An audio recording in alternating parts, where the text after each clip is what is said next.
Hello mga kamanggaran. For today's video, nagluluto na naman po ako, 'di ba?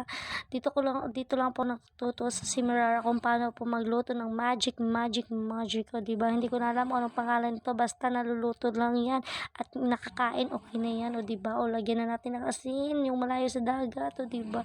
Basta importante po makain po yung niluluto natin, o 'di ba? Hindi ko alam kung anong luto 'yan, basta makain, o 'di ba? Parang pang ulam lang po. Yan po ako na mag-budget po ako. Vegetarian po ako yan. Lagyan natin ng Maggi Magic Sarap para magiging Maggi Magic, o diba? Bika naman. O diba? Yan po. Yan po nakapagpasarap ng luto ko po yung Maggi Magic Sarap. Pero konti lang po ilagay natin para iwas-iwas din po.